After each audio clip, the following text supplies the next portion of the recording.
What's up guys, it's Tom here and welcome to a very exciting Liverpool news video where we will talk about the fact that Mo Salah is desperate to stay at Liverpool and extend his contract. He has only 10 months left on his contract, just like Van Dijk and Trent Alexander-Arnold. But Paul Gorst, who is a mouthpiece for the Liverpool Echo, and basically they are very close to Liverpool, they are reporting what the club wants to be out in the media, and they have spoken to numerous sources inside Liverpool Football Club, and it is understood Salah is desperate to extend his stay at Liverpool beyond this season. And even though last summer Liverpool rejected a £150 million offer from Al Ittihad from Saudi Arabia for Mo Salah's signature, right now Salah has no intention to go to Saudi Arabia, and determination by Salah to get closer to Ian Rush in the all-time scoring charts burns bright, and he also wants to get up in the Premier League rankings, and he could be a top 3 goal scorer in Premier League history, I think, this season or next season if he stays at Liverpool. So not in the top 3, but Salah can get into the top 5 of the Premier League all-time goal scoring rankings if he scores 28 goals this season, which will be a stretch, but he certainly can do it after scoring 3 goals and getting 3 assists in the first 3 games. And sources close to Mo Salah himself have told the Liverpool Echo news outlet that he and his family love Liverpool, and he has spoken about how settled they are in Liverpool after 7 wildly successful years with the club. Salah is speaking about his daughter being from Liverpool. She's one of the city's peoples in his eyes.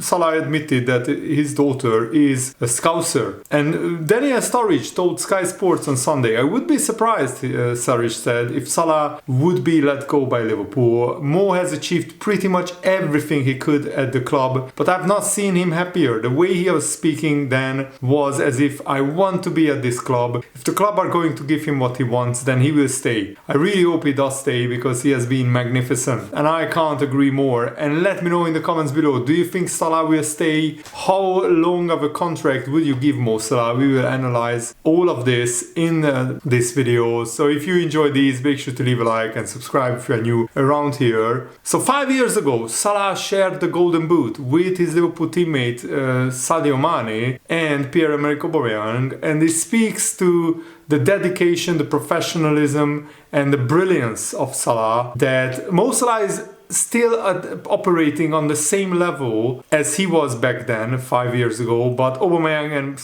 Mane has fallen off massively. The declining reputation of Sadio Mane since his move to Saudi Arabia has been, given as one reason why Salah is against the move to the Saudi Pro League right now. Salah doesn't want to be like Sadio Mane in Saudi Arabia, said one source, even if it means Salah earning more money. The low crowds, a lack of worldwide attention, and the overall standard of the league in Saudi Arabia is really, really poor by all counts, weighed up by Salah against the financial benefits over the last year to reach a decision that he would like to stay a Liverpool player beyond the current deal. And Salah is earning £350,000 per week, but in endorsements, sponsorship deals, personal brand deals, Salah is earning more than £1 million per week. So it's not like he needs any more money to live a very comfortable, very rich lifestyle. And Fabrizio Romano, transfer guru himself, has said that Salah is very keen on discussing with Liverpool about the new project. He's very happy with Arne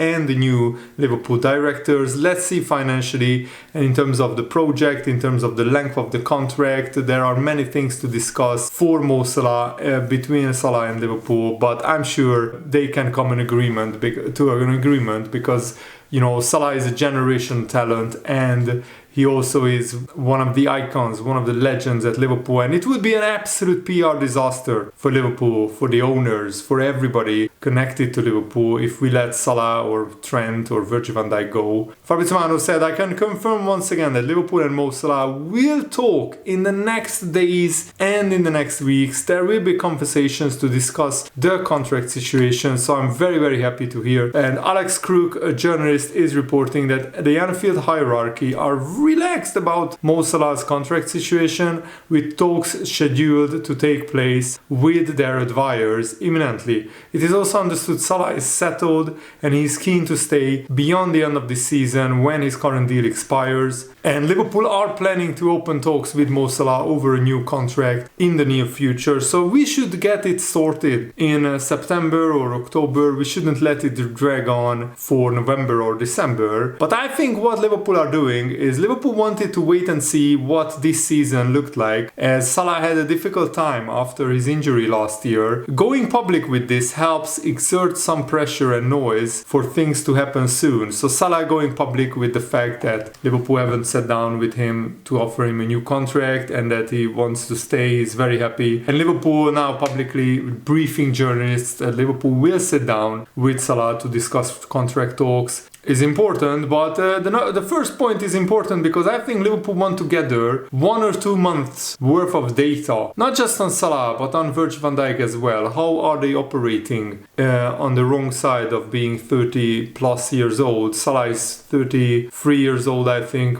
Sorry, 32. Van Dijk is 33 years old. What kind of regression are we looking at in his 30s, in Mo Salah's 30s? We have seen some small decline in dribbles and overall attacking actions per 90 minutes over the past few years.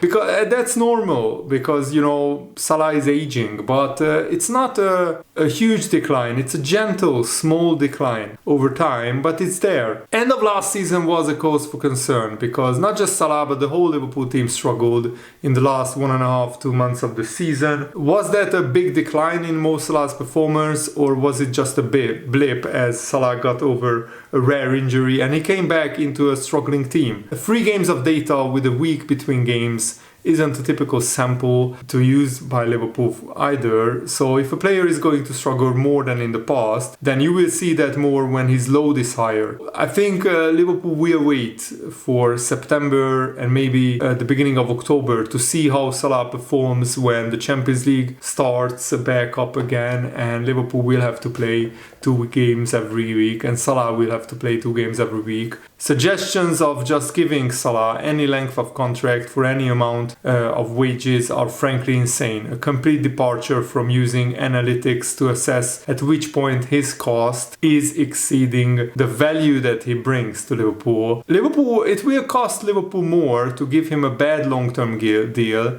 than the risk of losing him on a free transfer. The number 2 point is important, that for Mo Salah, as everybody, he likes security, and it risks becoming a distraction for Salah, this talk around his new contract. You don't want to be playing and risking injury if you could be without a contract in 8 or 9 months. I'm sure Mo Salah already has financial security, but the careers of these footballers are short and he will want to get what he can out of the final years of his career. So I'm sure that Salah would want to, maximize his playing years at the top of football, and that's not Saudi Arabia. And I think Salah would preferably want to stay at Liverpool. His family is very happy, his children are very happy at Liverpool. In Liverpool, career-wise, he sees Arne Slot's new look Liverpool and how excited he must be at the prospect of Liverpool going for big trophies and big titles this season. Of course, we are talking about the value that Salah provides on the pitch. If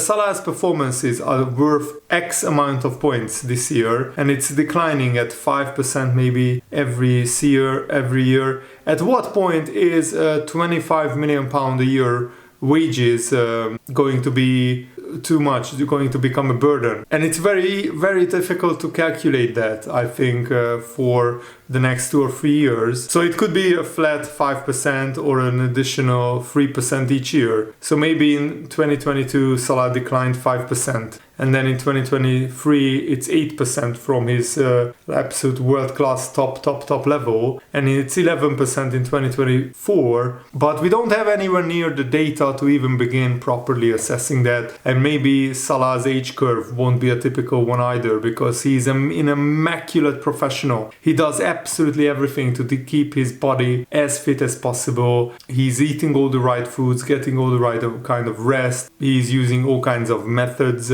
to regenerate his body back up as much as possible. But yeah, you can't deny that age affects everyone, even Messi and Ronaldo.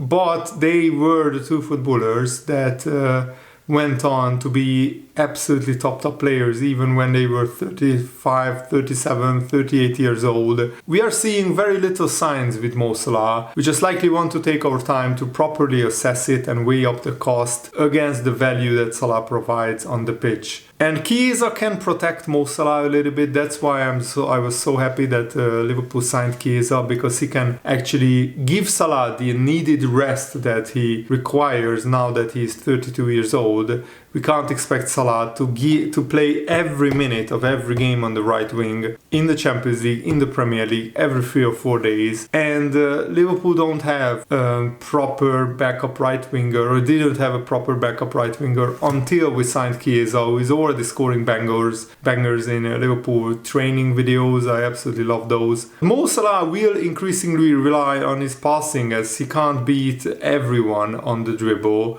which means that the system needs tweaking probably. You know, Trent Alexander, different situation. He has his peak years ahead of them.